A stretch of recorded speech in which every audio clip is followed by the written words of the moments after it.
خويا ممكن تجيب لي بسطله ديال الحوت؟ حوت؟ حد ياكل حوت؟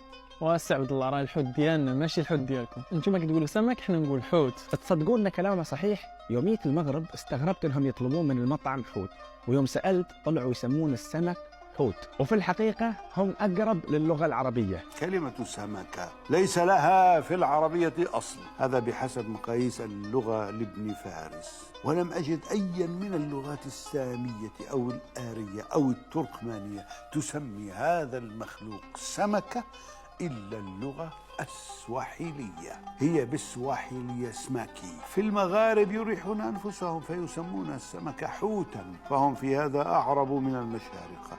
وفي القرآن قال تعالى: فلما بلغا مجمع بينهما نسيا حوتهما. وفي التفسير نسيا حوتهما أي غداءهما. وعلى فكرة أغلب كلام المغاربة من اللغة العربية الفصحى، ولكن نحن صعب نفهم عليهم بسبب طريقة النطق. الله يحفظكم، وإذا عجبكم الفيديو اكتبوا واعر بزاف، يعني وايد حلو.